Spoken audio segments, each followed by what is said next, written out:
Today I'm going to tell you guys about budgie free flight. Remember, almost all bird species can be free flight tamed. What's free flight?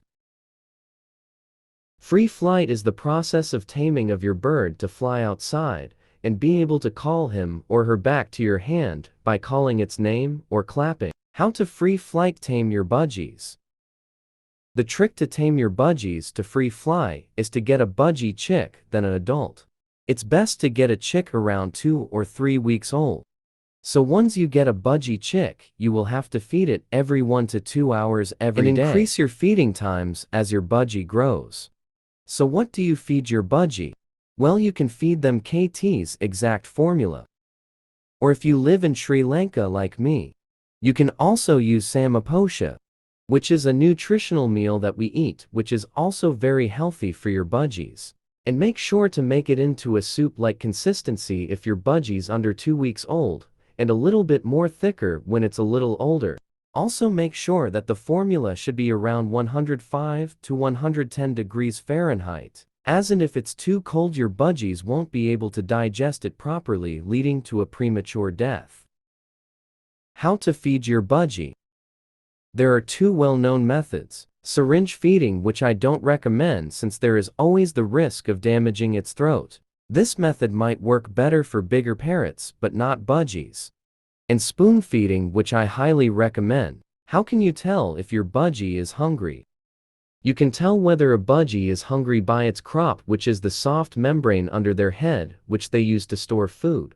If your budgie is hungry, the crop won't be very visible, and it will be very smaller in size. If you touch it, you will feel its neck vertebrae. But if it's full, the crop will be round and hard or soft, depending on the consistency of the formula. So as your budgie grows it will start to walk, then you can feed your bird a little bit late than the normal feeding time so that your budgie is a little hungry.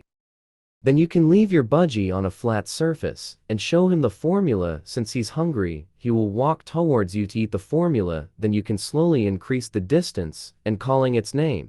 And once he's close enough you can put your hand underneath his belly, which will make it climb on your arm, and then you can proceed feeding him. This training process will eventually make your budgie understand that calling its name means he or her has to come to your hand.